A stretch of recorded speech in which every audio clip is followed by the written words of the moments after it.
All right, people. I just got done watching Extreme Rules, and I'm not gonna lie. It never disappoints. Ever. I don't remember Extreme Rules ever disappointing. I mean, usually Extreme Rules is always better than WrestleMania. And I will say this, it doesn't disappoint at all. Period. You really won't feel like you're wasting your money this time. But I will say this. There is one match that really still puts a bad taste in my mouth, and I still haven't found a palate cleanser to relieve myself from that bitter taste of WrestleMania 29. And that is Fandango versus Chris Jericho. I'm sorry. I tried. I really did try, to be fair, but it's hard. That was the worst of the worst match I've ever seen in my life because Fandango freaking needs his hand held. And that is one thing that bothers me to no end. Chris Jericho, God bless him, has done everything he can to make these matches worthy of something or to make these matches feel meaningful. But Fandango's always several steps behind. He's never in sync with Chris Jericho, and the match looks sloppy. Always. But honestly, I have tried, but the fact that Chris Jericho won puts a nail in his coffin, puts a nail in the coffin of this feud, and I won't have to see it again. So maybe that's my palate cleanser. But let's go on to the pre-show before I continue with any of the other matches. Let's talk about The Miz versus Cody Rhodes. Random match. Let's just put it this way. It's a random match, but The Miz says that he sets his sights on the WWE Championship. Do we see him as a champion anytime soon? Maybe, but not right now. But let's move on to the match. I love to see the match. I loved and loved so much and cheered and so happy. And I know everyone in the YWC is like, yay! Dean Ambrose versus Kofi Kingston for the U.S. title. I'm so happy! And the reason why I am so happy because honestly, Dean Ambrose gives some meaning, some substance to the U.S. title. It's not a starter belt anymore. It absolutely has meaning now. Don't get me wrong. I love Kofi. I love Kofi Kingston. He's a very, very big talent in the WWE. But let's face it, he is stuck where he's at. He's never going to go beyond the mid card. Ever. But Dean Ambrose has an opportunity to go beyond that. And I'm still claiming the fact that he's going to be in the streak. I'm claiming that. But either or, he's the U.S. champion now. And now he's the first member of the Shield to get gold. Let's move on to the other Shield members in the tag team match of Team Hell No versus Reigns and Rollins of the Shield. I love this match. I really did. I like this match because Daniel Bryan never disappoints. Kane never disappoints. Everyone was really in sync with one another. It was fluid. It was no breaks in it. I loved it. The fact that everyone was in sync, barely any botches, probably none. It was really, really good. I loved it. I loved the outcome, except for one thing. Well, honestly, I kind of did like it because, okay, when they actually, no, I really did like this match. I have no issues, no qualms, or nothing in this match. I really did like it because it really did look dominant the entire way. So I was so happy when Reigns and Rollins absolutely won. I was so happy because now the Shield got gold. Now the Shield is dominant. Now the Shield is the Shield. So I am so crunk to find out what's going to happen on Raw. Can't wait. Can't wait. Okay, moving on from there to one of the most confusing moments of the night, and that means Alberto Del Rio versus Jack Swagger for the number one contendership, and Forget My Dog in the background.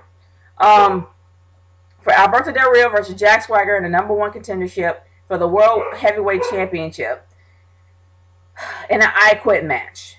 Now, I will say this: the match was pretty good. These guys can really put on a good match.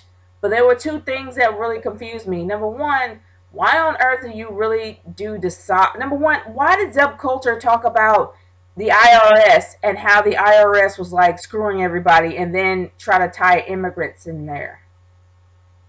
Is the IRS ran by immigrants? Maybe that's something I don't know. And then also the 10-second asking of I quit. Just, I mean, you barely can do a move and then you ask I quit?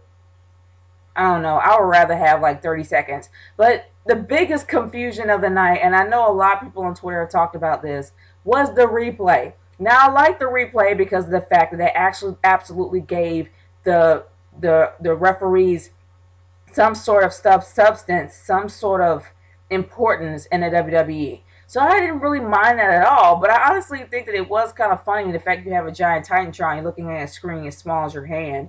And I mean, that was kind of funny. But I will say this. Besides all that, the match was pretty good. You had to show the instant replay. I'm wondering if they're going to continue to do that. But either or, it was a really good match. It was pretty solid. Some things in there confused me, but it wasn't all that bad. Now, moving to Sheamus versus Mark Henry in a strap match. That was a good match. I love that match, seriously, because Sheamus was very creative in how to hit all four corners. But it's a shame that Mark Henry didn't really get that many. Did he even hit any? I mean, I can't even remember, but it's a shame. The Sheamus pretty much went around, yeah, he went around possibly 3 times. I think Mark Henry probably got 2. But either or, it is kind of sad how short it was. It was a really short match. I wish it was a lot longer, but it was a given. We knew Sheamus was going to win.